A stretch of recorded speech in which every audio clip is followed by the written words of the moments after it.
Hi everyone, this is Ramona Shaw, and today we have another episode of Leadership Café. Why? Because I love cafe and I love leadership, and I hope you are too. So, I want to talk about meetings because oftentimes with my clients or with any people that I talk to, people always say, I'm in way too many meetings. How do I get out of meetings? Because I don't actually get to do the work that I wanted to do or that I meant to do and it was supposed to do because I'm sitting in meetings all day long. And I totally get the feeling.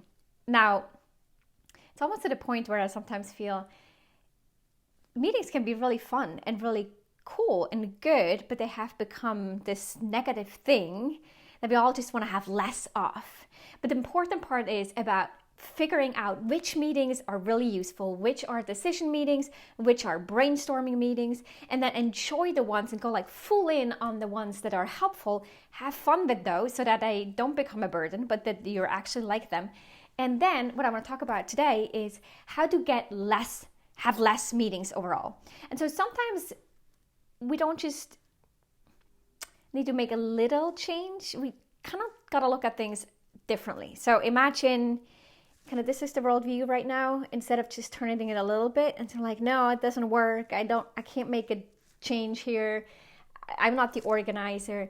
It's just like, no, let's walk like around the thing and look at it from the other side to see how you can actually have an impact and have some sort of control or influence over the number of meetings that you have. One thing that I suggest to do that you can do right now is to open up your calendar for the next 2 weeks, this week, next week, 2 weeks, 5 consecutive business days. Look at it and look at all the meetings that you have. Then pick one, just start with one that you think, actually, we don't need a meeting. I think we can get this conversation going, this decision made, or gather the initial data that we need by having an email conversation or using any of the other collaboration tools that you might be using in your company. Start with one and just set an example that not everything requires a meeting. There's like the right reasons for a meeting, and then there's the reasons just to have a meeting for the purpose of a meeting. And we want to get rid of those meetings. So look at your calendar, have like a close look, walk on the other side and think like, okay, actually, which of these do I not need to attend that we can solve and get to the desired outcome or the objective of the meeting by having a conversation that's a lot faster to handle by having a communication thread on any of the communication channels that you use other than having the in-person or the virtual meetings. So that's my quick suggestion. Now, the one meeting that you cannot ever, that I would never suggest to cancel or postpone is any one-on-one meetings that you have either with your manager or that you have with your direct reports. Those are untouchable. Those need to happen on a consistent basis in order to build that framework and the structure so that people know they can rely on that meeting taking place.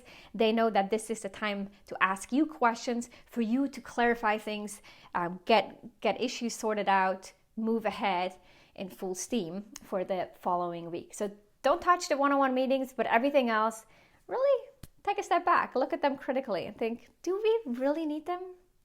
Or can we solve it some other way? Everyone that I had go through this assignment has identified at least one, if not up to 3 or 4 within a 2-week time frame that they were able to scratch.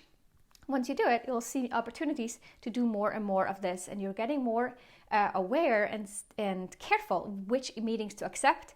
And if a meeting invite comes your way, to say, I love the idea, but how about I'll give you my inputs first and I'll participate in the second meeting, or let's just gather information via email or communication channels.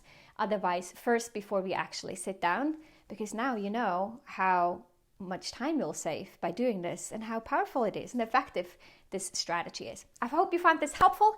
I'll see you soon with another short episode like this called Leadership Café, talking about leadership, what makes you get clear, feel fueled, and be powerful in life and have an impact in your career. So that's it for today. I'll talk to you soon. Bye-bye.